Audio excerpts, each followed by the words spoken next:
देखिए, रिसेशन का मतलब ये होता है कि जो आपकी इकोनॉमिक ग्रोथ होती है, जो मुआशी ग्रोथ होती है, वो रुक जाती है या वो थोड़ी थम जाती है या थोड़ी डिक्लाइन हो जाती है। इस चीज़ को जो है वो रिसेशन कहते हैं। ग्लोबली ये चीज़ हो रही है क्योंकि ग्लोबली जो है दुनिया भर में इंटरेस्ट रेट जो है वो इंक्रीज़ हो रहे हैं। जब इंटरेस्ट रेट इंक्रीज़ होते हैं तो मुआशी ग्रोथ जो है, जीडीपी ग्रोथ वो थोड़ी स्लो डाउन हो जाती है, उसको हम रिसेशन का कहते हैं। तो दुनिया भर में ये चीज़ आहिस्ता-आहिस्ता हो रही है। अच्छा, उसका हमारे ऊपर ऐसा कोई ज़्यादा इम्पैक्ट नहीं है क्योंकि हम बहुत ज़्यादा कोई कनेक्टेड नहीं है दुनिया से। ना हमारी इतनी कोई ट्रेड है, ना हम कोई बहुत ज़्यादा एक्सपोर्ट करते हैं, ना हम कोई चीज़ एनर्जी के अलावा कुछ ज़्यादा कुछ इम्पोर्ट करते हैं, तो हमारा ऐसा कोई बहुत मेजर इम्पैक्ट नहीं है।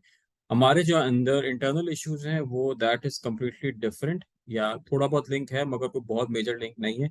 जो रिसेशन हमारा है, हमारा जो वो एक लिक्विडिटी या सॉल्वेंसी क्राइसिस चल रही है। यानी कि हमारे पास बेसिकली पेमेंट करने के लिए डॉलर नहीं है, कोई चीज़ इम्पोर्ट करने के लिए डॉलर नहीं है और जो बैड मैनेजमेंट है, जो कुछ ऐसी पॉलिसीज़ हैं जैसे कि रुपए को जो है डॉलर के अगेंस्ट एक जगह पे फिक्स कर देना, ये सारी चीज़ें करना, उसकी वजह से एक डिस्टॉर्शन क्रिएट होती है जिसकी वजह से हमारा रिसेशन हो रहा है। तो ग्लोबली जो है एक हद तक ताल्लुक है मगर बहुत ज़्यादा बोलूँ गहरा कोई ताल्लुक नहीं है। देखिए, जब इकोनॉमिक ग्रोथ रुकती है तो नए बिजनेसेस खुलना बंद हो जाते हैं। नए बिजनेसेस जो होते हैं उनकी ग्रोथ कम हो जाती है। जब उनकी ग्रोथ कम होती है तो अनएम्प्लॉयमेंट होती है।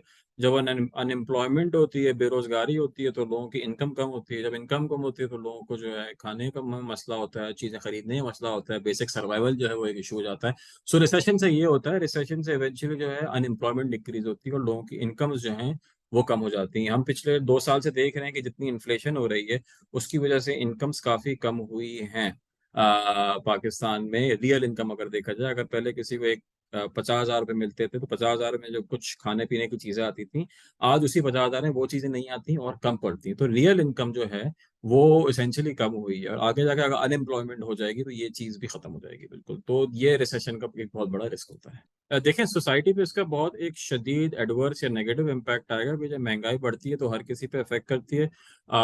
अभी आप देख सकते हैं खाने पीने की जितनी चीज़ें हैं वो महंगी हो रही हैं और मेरे हिसाब से और ज़्यादा आगे जाके महंगी होंगी क्योंकि एक शॉर्टेज भी हमारे यहाँ चल रही है, जिसकी वजह से लोगों के लिए मुश्किल हो जाएगा अगर वो बेसिक जो उनकी नेसेसिटीज़ हैं उनको वो खरीदें, तो इसका सोसाइटी पे एक बहुत गहरा और नेगेटिव इम्पैक्ट होगा।